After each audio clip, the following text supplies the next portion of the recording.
But spoilers, obviously, I did enjoy it, but I gotta know. Tiniest bit of evidence, strong possibility. This was a book where I was so uncomfortable while reading it. So many questions there alone. Hey y'all, it's Nat. I hope you're having a terrific day today. And for this video, we are going to be doing my February wrap up. All right, before I get into anything bookish, make sure to hit like and subscribe down below, as well as tell me in the comments what was your most disappointing read of February. It is absolutely wild to me that it is already March. I cannot believe it. The start of the year has already just like disappeared. At the same time, I feel like looking at my wrap up, these numbers are definitely pretty on par for a short month. But at the same time, maybe I'm just saying that because I'm still on my fan fiction bullshit and I'm trying to make myself feel better. Strong possibility. So keep that in mind whenever we dive into stats. I read 9 books across February, and in those I read 2,897 pages. That does include converting audiobook hours, 2 pages, but when it comes to audiobook hours, I listened to around 71 hours. It's a fair amount. My average rating for the month was okay, 3.83 stars, and unfortunately I did have 2 DNFs. When it comes to genres, I did have a little bit of variety this month. I read 1 fantasy book, 1 comic book, and 2 horror, 1 magical realism, 2 romance, 1 romantasy, and then 1 sci-fi for the little goals that I do keep for myself. Unfortunately, I did not finish a nonfiction book this month, though I did obviously read a comic. And then I did also read a book that was more than 450 pages. So at least those numbers were decent. For my series tracker, I did start into 2 new series. Not great. I read 1 continuation. I also decided to DNF a series, but I finished out another series as well. And then for the number of books that came from my owned TBR, I actually read 5 off of my shelves. However, it does not look like that whenever we're doing this wrap up because majority of the books that I read off of my owned TBR were for dedicated videos. And if you're new here, I only review books in my wrap ups that I did not read for dedicated videos. I did have 2 reading vlogs come out this month. First up was a new releases vlog. Shout out to NetGalley for 2 anticipated releases of mine. And then second was a read my shelves in which I read only romance books from my shelves for a week. So without further ado, let's go ahead and jump into the reviews. For this month, I'm just going to go chronologically. Starting at the top is The Survival of Molly Southbourne. This is the second in the Molly Southbourne series, which is like a horror sci-fi. In the first, we follow Molly, who has this interesting affliction where every time she bleeds, a clone is created out of her blood, and then said clone tries to attack her. I read the first novella in this series and did enjoy it, was very intrigued as to like where this series was going to go, and I think that's actually been kind of an ongoing thing now, is that I finished the book and I'm like, I have no idea what's going to happen next, but I gotta know. And it's been going rather well. I genuinely don't know if I can really tell you any more of a synopsis about this second book without spoiling some events from the first book. But elements I really enjoyed with the first book, I felt like were reinforced here in a slightly different way, but kind of kept going back to the original themes I was enjoying. I really enjoy how this series so far has made me think about identity, who is the self, and some of these bigger philosophical questions around who you are as a person, like what makes you the person that you are. My initial interest for this series was because it was horror, but honestly, I think I feel more comfortable labeling this as sci-fi, though it does have some very well written gore at different points. I also think it's interesting how this author is managing to give us answers, at the same time not nearly enough answers so that you ever feel 100% sure on what is happening. And I really like that. Overall, I really enjoyed the second one in the series. I would probably give this 4 stars. This isn't like a top favorite, but it's definitely really unique and is also one I don't think I've heard many people talk about on booktube, so I would recommend checking it out. Next up was actually the closing of a series, and how you know I really enjoyed a series is when I almost immediately pick up the sequel. I read Rebel Witch by Kristen Ciccarelli, the second in the Crimson Moth duology. I finished the first one in January. I don't believe my reading vlog for that is out yet, but I do have a review of that one pending and a reading vlog coming out soon. But spoilers, obviously I did enjoy it because I almost immediately went and requested a copy of the audiobook of the second one, and I did really like this. I think the author did a solid job of closing out this series, but I don't think this is like a new favorite romantasy.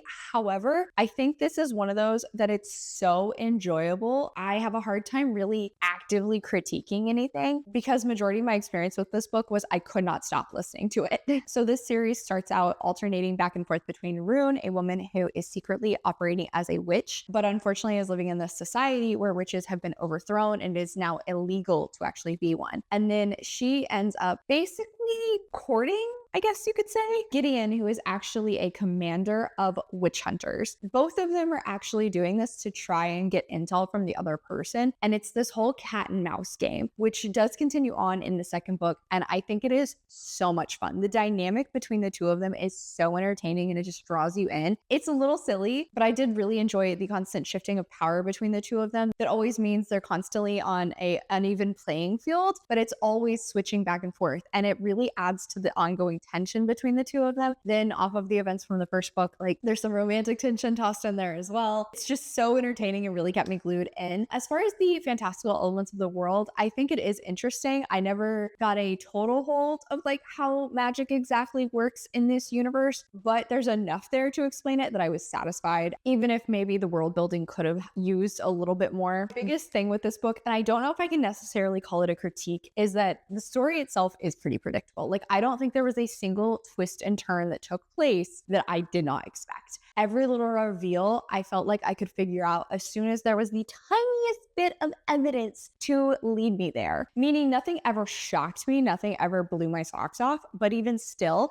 I was very intrigued. I was so hooked in because of the characters, because of the tension, because of the stakes. It was so much fun. I also ended up giving this one 4 stars. Next up is one of the oddest books I have read of late. And that's definitely saying something because I tend to really enjoy weird horror. But Last Days by Brian Evenson was definitely out there. We start out following this man, Klein, who has recently become a amputee. And since that has happened, he has started to receive these really weird phone calls from these guys. And then eventually 2 men just sort of show up in his apartment and kidnap him and take him to this cult compound where he is told that he needs to try and figure out a mystery that took place. However, he doesn't know who the victim is. He can't really meet anybody in person to ask questions. He can't see the actual crime scene. Oh, and he is not allowed to leave. And things sort of unfold from there. It was very interesting. This was a book where I was so uncomfortable while reading it. And part of that is because of the content of the book, but the other part of it is because of the stakes and the mystery and the unfolding plot line that is such a roller coaster ride, but it always kept me pulled to the edge of my seat. The gore in this was always really well done to the point where I felt like I could actually like smell that metallic tang of blood. I also thought the cult elements that were woven into this were very interesting and also done in a really different way that I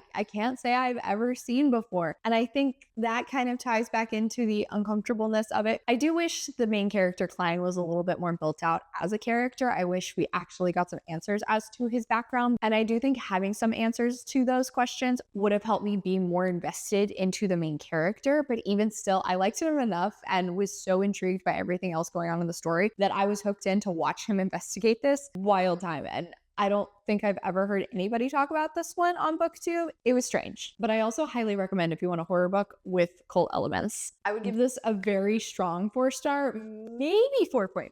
I actually might bump this up to 4.5 now that I think about it. For the comics I read this month, I continued on with the Red Lantern series by Peter Milligan. First up, I read volume 2, Death of the Red Lanterns. And okay, so the Red Lanterns are a group of the Lantern Corps that are fueled by rage. And we started out the series following Atrocious, the head of the Red Lanterns. And in the second one, we kind of continue following him as he once again is unfortunately finding some big bad that is trying to bring the Red Lanterns down, and he has to try and defeat them. And the Red Lanterns initially were kind of these unhinged, non-thinking rage beings, but that is sort of changing. And so we do get to explore a little bit around some of these other Lantern members and like what their background is, how they became this person where rage was so integral to their being. And I had really conflicting feelings about this because I like getting to explore some of the different lanterns. The main plot line was enjoyable enough and I was invested. Plus, it did kind of allow for a introduction into some other superhero groups and characters that I don't think I've met before. So I was interested by that. However, how things wrap up in this volume feels a little deus ex machina. Then obviously this is a comic book series. And for the most part, I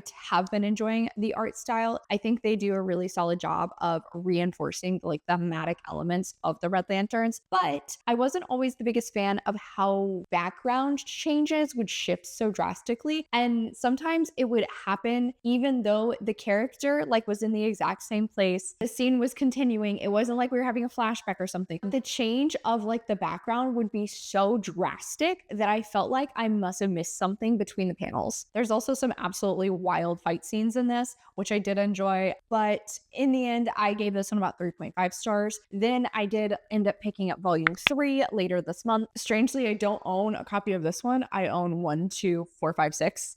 So I had to get this from my library. And unfortunately, I ended up DNFing this one because I found I just didn't really care. With this third one, it really was starting to feel to me like the writing team just doesn't really have a direction for the overarching storyline of the Red Lanterns. It basically felt like we were repeating the same plot line from the last 2 volumes. Atrocious finds some new big bad. The Lanterns have to go up against him. They figure out some huge weapon to utilize against the big bad. And along the way, we explore a little bit more around some of the Lanterns' backgrounds. However, especially when it came to the secret weapon in volume 3, it really was a head scratcher to me because everything we've learned about Atrocious's background means it makes absolutely no sense for him to utilize that. Not even getting into like just the logistics of it, where it's like, okay, that was literally millennia ago. How would this still work? How? Also, everything you showed us is that like he defeated and destroyed all of that. So many questions there alone. Then when it came to the exploration of some of the lanterns here, there's one human lantern that we meet in the first and kind of really see from the start